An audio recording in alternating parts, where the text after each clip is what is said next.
구독자의 취향에 따라 재생 속도를 변경하면 더 유용하게 동영상을 시청할 수 있습니다. 이 영상은 성경을 매일 한 장씩 읽는 효과가 있고 궁금한 부분을 해소할 수 있으며 맥락을 이해하는 데 도움이 될 것입니다. 창세기 22장의 키워드는 이삭 번제 시험, 여호와 이레, 아브라함의 순종, 숫양, 언약 확증 등이며 핵심 성경 구절은 창세기 22장 12절이다.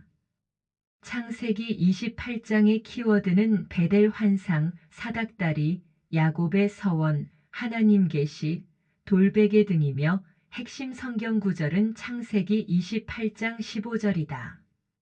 창세기 28장 15절 또 보라 내가 너와 함께 있어 내가 가는 모든 곳에서 너를 지키며 너를 이 땅으로 다시 데려오리라.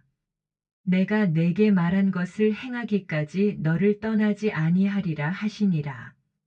핵심 주제는 하나님의 언약과 임재에 대한 계시이며 핵심 주제의 배경이 되는 주요 맥락은 다음과 같이 나눌 수 있다.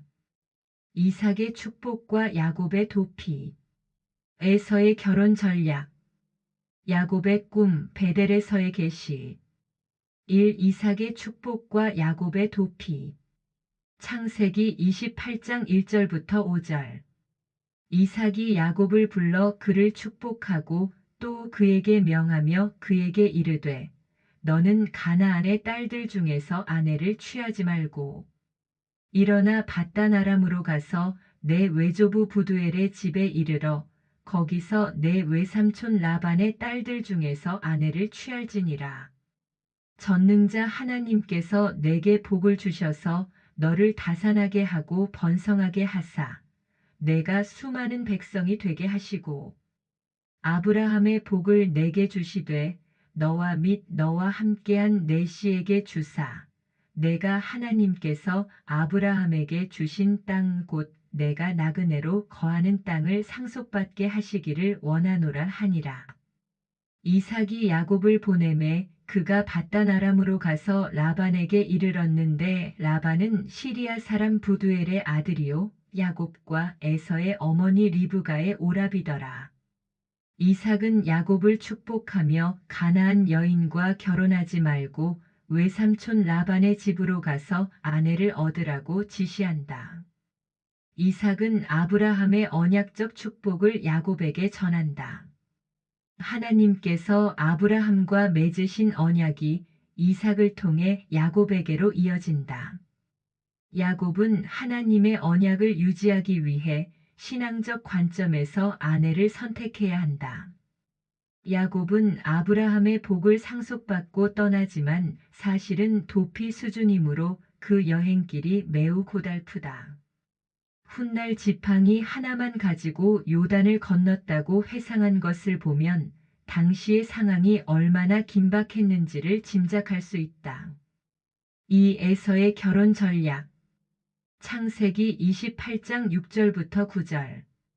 에서가 보니 이삭이 야곱을 축복하고 그를 밧단 아람으로 보내어 거기서 아내를 취하게 하며 또 그를 축복하고 그에게 명하여 이르기를 너는 가나안의 딸들 중에서 아내를 취하지 말라 하였고 야곱은 자기 아버지와 어머니에게 순종하여 밧단 아람으로 갔더라.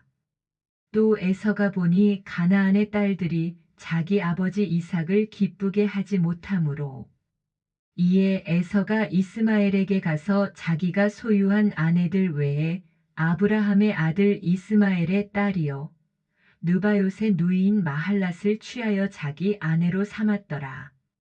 에서는 부모가 가나안 여인과의 결혼을 기뻐하지 않는 것을 알고 이스마엘의 딸과 결혼하여 부모의 환심을 사려 한다. 에서의 선택은 부모의 뜻을 따르려는 시도였지만 하나님의 언약적 축복과는 무관한 선택이었으며 이것은 영적 분별력의 부족함을 보여준다. 3. 야곱의 꿈 베델에서의 계시 창세기 28장 10절부터 22절. 야곱이 브엘세바에서 떠나 하란을 향하여 가다가 어떤 곳에 이르러 해가 지매 거기서 온 밤을 보내려고 그곳의 돌들을 취하여 베개로 삼고 그곳에서 누워 자니라. 그가 꿈을 꾸었는데 보라 사닥다리가 땅 위에 세워졌고 그것의 꼭대기는 하늘에 닿았더라.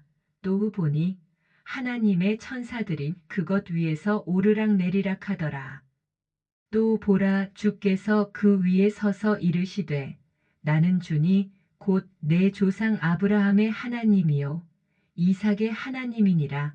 내가 누운 땅을 내가 너와 내 씨에게 주리니 내 씨가 땅의 티끌같이 되어 내가 동서남북으로 널리 퍼지며 너와 내 씨 안에서 땅의 모든 가족들이 복을 받으리라. 또 보라 내가 너와 함께 있어 내가 가는 모든 곳에서 너를 지키며 너를 이 땅으로 다시 데려오리라. 내가 내게 말한 것을 행하기까지 너를 떠나지 아니하리란 하시니라.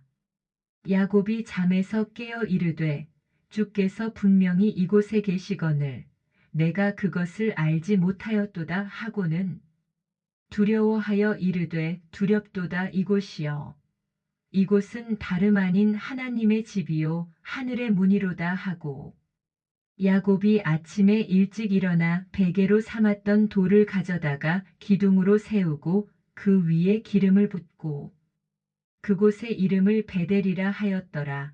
그러나 그 도시의 이름은 처음에 루스라 하였더라. 야곱이 서원하여 이르되 하나님께서 나와 함께 하셔서 내가 가는 이 길에서 나를 지키시고 먹을 빵과 입을 옷을 내게 주사 내가 평안히 내 아버지 집으로 되돌아오게 하시면 주께서 나의 하나님이 되시고 내가 기둥으로 세운 이 돌이 하나님의 집이 되며 하나님께서 내게 주실 모든 것에서 10분의 1을 내가 반드시 하나님께 드리겠나이다 하였더라. 라반의 집으로 가던 중 야곱은 꿈속에서 사다리가 하늘에 닿아 있으며 천사들이 오르내리는 장면을 보았고 하나님께서 직접 나타나 야곱에게 아브라함과 이삭에게 주신 언약을 확증하시고 그를 보호하실 것을 약속하신다. 하늘과 땅을 잇는 사다리는 하나님과 인간 사이의 연결을 상징하며 이는 예수 그리스도를 통한 구속사의 그림자로 해석된다. 요한복음 1장 51절을 보자. 또 그에게 이르시되 진실로 진실로 내가 너희에게 이르노니 이후로는 하늘이 열리고 하나님의 천사들이 사람의 아들 위에서 오르락내리락 하는 것을 너희가 보리란 하시니라. 야곱은 꿈에서 깨어 하나님이 그곳에 계심을 깨닫고 돌을 세워 예배의 장소로 삼고 하나님께서 자신을 인도하시면 하나님을 섬기겠다고 서원한다. 야곱은 아브라함, 이삭 다음으로 구속사의 연결자로 이어진다. 그런데 태 속에서부터 시작되는 다툼은 그의 삶이 순탄하지 않을 것임을 보여준다. 인간의 술수로 시작된 장자의 축복, 그로 인한 도피 생활의 시작 등은 하나님이 주시는 사명자의 자격으로 부족해 보인다. 그럼에도 불구하고 하나님은 처음부터 선택하셨고 진행 과정에서의 불합리한 점도 묵인하시고 적격자로 인정하셨다. 이런 상황에서 그리스도인들은 신앙생활의 기준 설정에 혼란이 있을 것이다. 우리 그리스도인들은 이 상황을 어떻게 정리하는 것이 좋을까? 창세기의 사건들은 하나님이 어떻게 역사하셨는가를 보여주는 것이고 우리의 신앙 표준은 계명과 복음이다. 야곱의 속임은 하나님이 도구로 사용하셨지만 우리가 따라하거나 상황에 따라 적용해서는 안 된다. 우리는 하나님의 선택에 대하여 거룩한 수단을 사용하여 우리의 책임을 성실히 수행해야 한다. 결과가 좋아 보여도 방법이 불법이면 죄가 되는 것이다. 이 본문을 통하여 우리가 배워야 할 것은 약속을 붙드는 믿음, 회개, 예배의 회복이며 경계하여야 할 것은 편의 조급 속임이다. 우리의 최종 목표는 그리스도이며 구약부터 신약에 이르기까지 족장, 선지자, 예언자 12사도 등은 우리의 이정표이다. 기독교인의 상황 윤리와 근본 원리가 상충하는 이 상황을 어떻게 해석하고 받아들여야 할까? 하나님은 때때로 인간의 비뚤어진 선택마저 굽혀 선을 이루시지만 그렇다고 계명의 기준이 희석되지는 않는다. 사랑이 율법의 완성이라 해도 사랑이라는 명분이 거짓과 속임을 허용하지는 않는다. 그러므로 목적이 수단을 정당화하지 않는다는 원칙은 구속사 전체를 관통하는 신자의 표준이다. 창세기의 서술은 하나님이 역사하신 방식을 보여주지만 우리가 따라야 할 규범은 별개로 분명하다. 야곱 이야기에서 하나님은 결과를 주권적으로 이끌어 가시지만 신자에게 요구되는 것은 옳은 수단으로의 순종이다. 창세기 50장 20절과 출애굽기 20장 16을을 보자. 창세기 50장 20절 오직 당신들로 말하건대 당신들은 내게 악을 행하려고 생각하였으나 오히려 하나님은 그 일이 선이 되도록 계획하사 이날과 같이 많은 사람을 살려 구원하게 하셨나니. 출애굽기 20장 16절 너는 내 이웃을 대적하여 거짓 증언하지 말라. 그러므로 우리는 다음 네 가지 질문을 통하여 우리의 믿음을 바로 세워야 한다. 첫째, 말씀을 어기지 않는가? 둘째, 동기가 믿음과 사랑인가 아니면 두려움과 이익인가?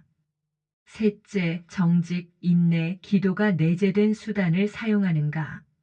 넷째, 결정이 공동체를 통해 투명하게 검증되고 책임있게 실행되어 결국 평강의 열매로 드러나는가? 목표와 목적과 진행이라는 세 관점을 어떻게 정립해야 할까? 그리스도인의 삶을 구조화하면 목표, 목적, 진행 수단의 세 축으로 정리된다. 목표는 하나님의 영광과 그리스도의 형상, 그리고 언약의 계승이고 목적은 믿음으로 역사하는 사랑이며 진행은 말씀 순종과 정직, 인내, 기도라는 거룩한 수단이다. 로마서 8장 29절 그분께서 미리 아신 자들을 또한 예정하사 자신의 아들의 형상과 같은 모습이 되게 하셨나니 이것은 그분이 많은 형제들 가운데서 처음 난 자가 되게 하려 하심이니라. 갈라디아서 5장 6절 예수 그리스도 안에서는 할례나 무할례나 아무 효력이 없으되 오직 사랑으로 활동하는 믿음뿐이니라. 시편 37장 7절 주 안에서 안식하고 끈기 있게 그분을 기다리라. 자기 길에서 형통한 자나 사악한 꾀를 이루는 자로 인하여 초조해하지 말지어다.